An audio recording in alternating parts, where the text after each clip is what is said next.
बहुत सारे अधिवक्ता मित्र हैं जो कम पैसे में भी लड़ते हैं, बहुत ऐसे अधिवक्ता मित्र हैं जो ना भी पैसे लेते हैं। अब बची बात कि संतुष्टि आपको होनी की। एक लीगल सर्विसेज अथॉरिटीज भी जो भारत सरकार ने बनाई है, उसमें भी लोग जाते हैं जिनके पास पैसे नहीं होते हैं, वो दरखास्त देके उनके लिए वकील नियुक्त किए जाते हैं गवर्नमेंट की, और उसको पेमेंट गवर्नमेंट करती है।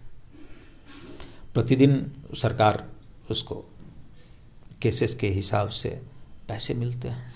कोई अगर बिल्कुल ही निहायत ही गरीब आदमी हो जाए, या मुकदमा लड़ते लड़ते, बहुत सारे लोग सड़कों पे आ चुके हैं, सैकड़ों ऐसे उदाहरण आपको बेगूसराय में मिल जाएंगे कि जो मुकदमा के वजह से आज उनके पास बहुत सारी परेशानी है। ऐसे लोग जो फीस दे नहीं सकते हैं और मुकदमा लड़ना भी है, उनके लिए क्या ऑप्शन है? उसके लिए लीगल सर्विसेज अथॉरिटीज़ हैं, हमारे उसके चेयरमैन जिला जज हैं और कलेक्टर उसके ऊपर हैं। उसके लिए फंड बना हुआ है और वहाँ से वो एप्लीकेशन देंगे कि हमें अधिवक्ता नियुक्त कर दिया जाए। वहाँ मुफ्त में उनको सलाह भी मिलेगा और वो पूरे मुकदमा भी लड़ेंगे। अच्छा, आपकी तो लगभग पूरी जीवनी वकालत के पेशे से ही रही है और कई तरह के उतार चढ़ाव भी आपने बेगूसराय की अदालत में देखा भी होगा बहुत सारे मामलों में। आपको नहीं लगता कि जहाँ लोग न्याय की आस में आते हैं वहाँ सिर्फ राजनीति और शोषण के सिवाय कुछ नहीं मिल रहा है लोगों को?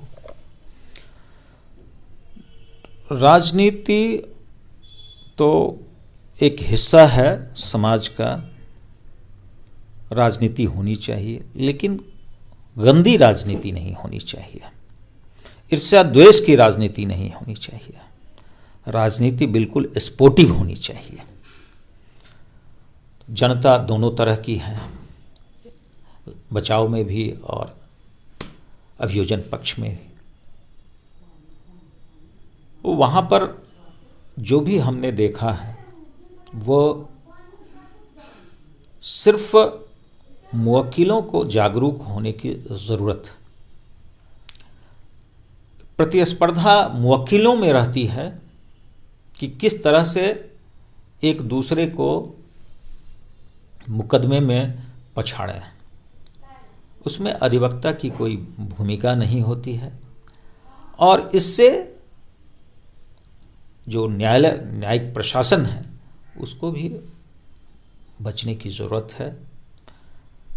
न्याय मिलना चाहिए और न्याय कैसे त्वरित मिले इसके लिए न्यायिक प्रशासन को एक जिम्मेदारी लेनी चाहिए। चूँकि मुकदमे में तारीख पड़ती है लेकिन जो वादकारी हैं वो वापस लौट जाते हैं। सर, जज साहब के ठीक सामने पेशकार बंधु बैठे होते हैं और डेट लेने के लिए भी 150 की डिमांड करते रहते हैं। ऐसे में तो न्यायिक व्यवस्था पर सवाल खड़े होंगे। बिल्कुल, न्यायिक व्यवस्था पर ये सवाल कई वर्षों से चला आ रहा है। पहले एक पेशी की परंपरा थी, तब जब कोई तनख्वाह नहीं मिलते थे बाबू लोगों को और उसी पैसे से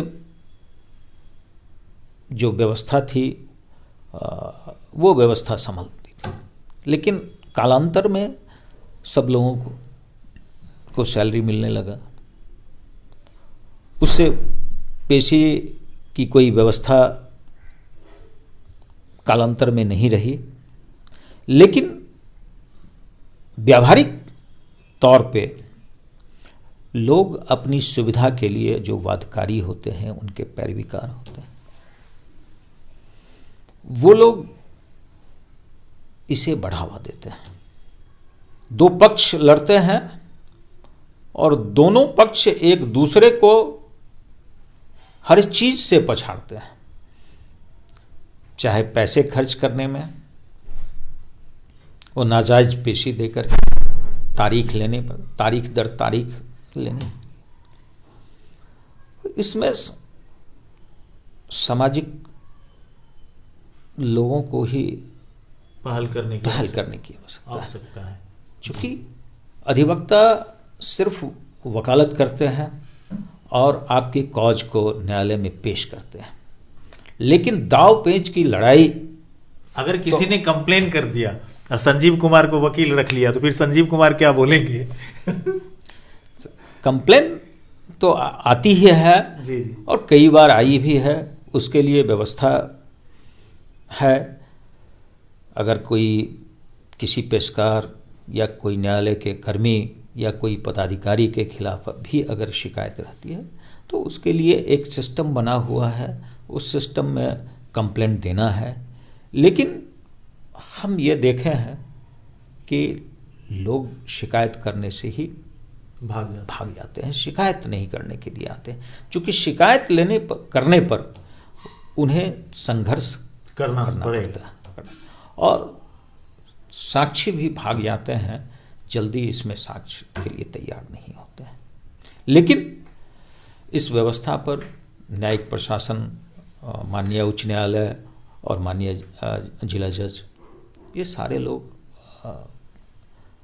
इस पर लागू और लगाम कसने के लिए हमेशा विजिलेंस रहते हैं। और हम लोग भी चाहते हैं कि इस सिस्टम, चूँकि न्यायालय पर ही पूरे समाज का विश्वास है, आम जनता भी समझती है कि न्यायालय से ही हमें मिलेगा न्याय, मिलेगा इंसाफ मिलेगा। और एक व्यवस्था जो ग्राम पंचायत, ग्राम कचहरी से लेकर के सुप्रीम कोर्ट तक जजेस बैठे हुए हैं, तो ये कहीं ना कहीं हमें न्याय मिलेगा। और न्याय के लिए आम लोगों को घुटना नहीं टेकना चाहिए, संघर्ष तो करना ही पड़ता है और उस संघर्ष में ही एक न एक दिन वो विजयी हासिल हो। एक चीज़ सर, जो नए लोग, नए युवा पीढ़ी जो आए हैं बेगूसराय में, उसमें भी एक से एक टैलेंटेड पर्सन सब हैं, नो डाउट। बेगूसराय में गुणवत्ता की कमी नहीं है, चाहे किसी भी क्षेत्र में चले जाएं, चिकित्सा के क्षेत्र में जाएं, शिक्षा के क्षेत्र में चले जाएं, न्यायालय के क्षेत्र में चले जाएं, खेल के क्षेत्रों में चले जाएं, संगीत के क्षेत्रों में चले जाएं, कोई भी ऐसा क्षेत्र ले लीजिए जिसमें बेगूसराय ने बहुत कुछ हासिल किया है। इसमें नहीं दिखाई पड़ता है न्यायालय में कि जो नए युवा पीढ़ी है वो या तो रिस्क नहीं लेना चाहते, या उन्हें बैकअप नहीं मिलती है, या उनके साथ ये चीज़ उनके ख़ानदान से नहीं मिला है, तो वो कैसे संघर्ष कर पा रहे हैं? कितना संघर्ष है उनके सामने, क्या चुनौती है? नए अधिवक्ताओं के लिए तो काफ़ी संघर्ष का सामना करना पड़ता है।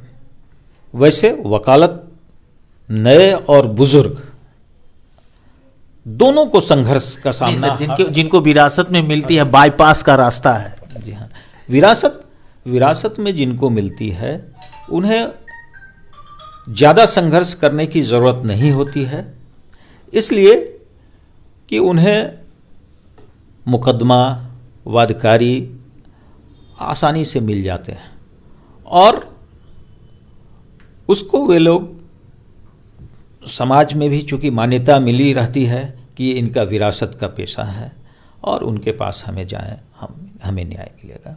और नए वकीलों को खास करके फर्स्ट जनरेशन जो एडवोकेसी का होता है, उन्हें काफ़ी संघर्ष, चाहे जो विरासत में हो उनके भी फर्स्ट जनरेशन को संघर्ष करना ही पड़ा होगा।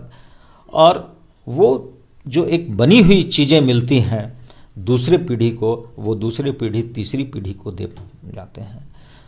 तो ये फ़ायदा सही में जिन्हें विरासत में मिला है उनको, उनके बनिस्पत जो संघर्ष करने वाले अधिवक्ता बहुत सारे हैं, वो संघर्ष करके आगे निकल ही जाते हैं।